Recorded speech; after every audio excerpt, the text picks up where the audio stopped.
Welcome back. This is Monty. I just want to do a quick video. I was thinking, in light of what's happening in Houston, and also considering that there's going to be other catastrophes, not only hurricanes and major floods, etc., but there's always the threat of nuclear catastrophes.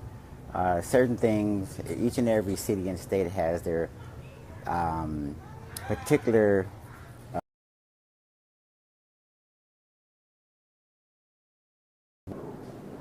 yeah, we always want to learn from our mistakes. Got interrupted by hi Carl, some airplanes going above. But yeah, we always want to learn from our mistakes. So in light of what happened in Houston, and taking into consideration what could happen nationwide, for instance, if we have a nuclear catastrophe, I think we want to always consider that we need to know what are we going to do. Do we have shelters for nuclear catastrophes?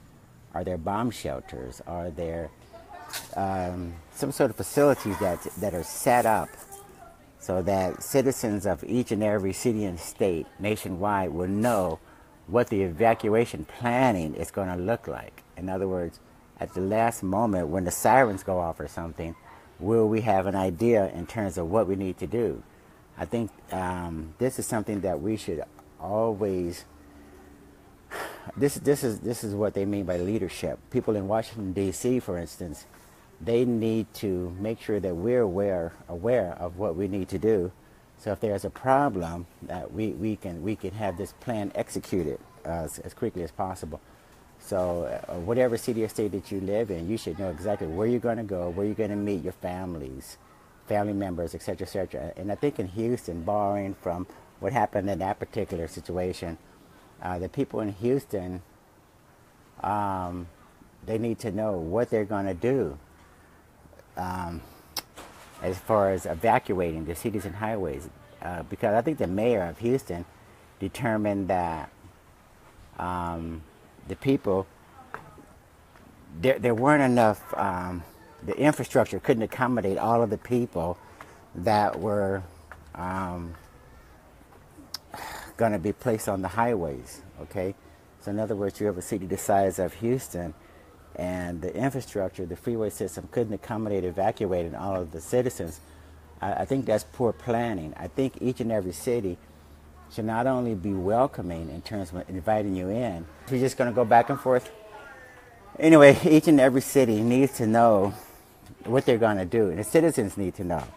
The cities, it's not enough just to build cities and highways to get you into the city, to allow you to go back and forth to work and all of that. But just in case there's a problem, cities should be obligated to understand they need to get you out of certain areas. In other words, as far as I'm concerned, there should be some sort of mandate, government requirement, or obligation and liability associated with not being prepared in this fashion.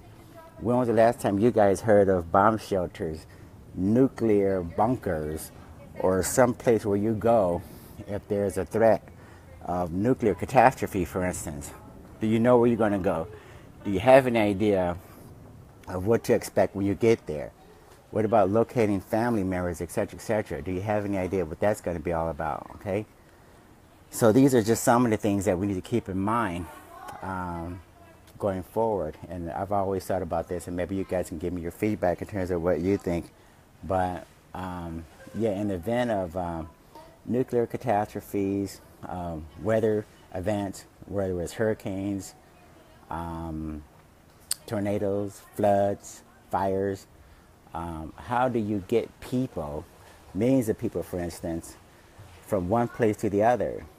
Okay, so again, I think the roads and highways, etc., should be able to accommodate mass evacuations.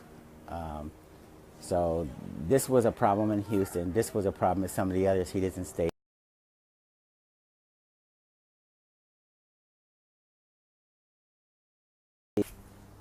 So as I was saying, we need to contact the people in Washington and require that they communicate to us what's going to happen in the event that there's a nuclear catastrophe, for instance. The people in Washington, I can guarantee you, they know where they're going to go. They know they have bunkers and shelters, etc., etc.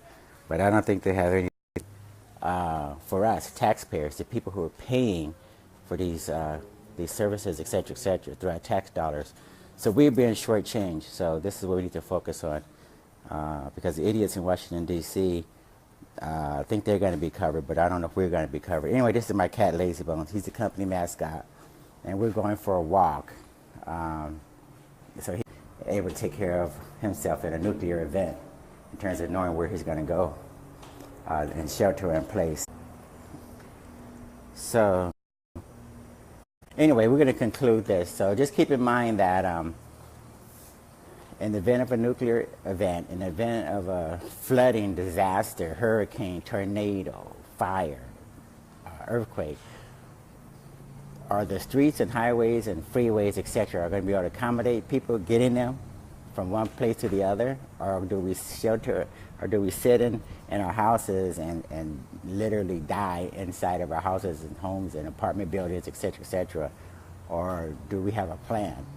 Okay, so the United States needs to be more responsible and be liable for the deaths of people when you don't have a plan to get them out of these critical areas and get them to somewhere safe, other than waiting in your home and drowning in your home, or being burned alive, or whatever it is.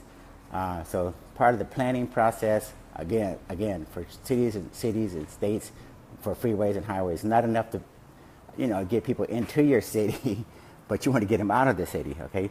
So anyway, let me know what you think. This is Monty signing off from DPL Surveillance Equipment. You guys have a great day. Thanks. Take care. Bye.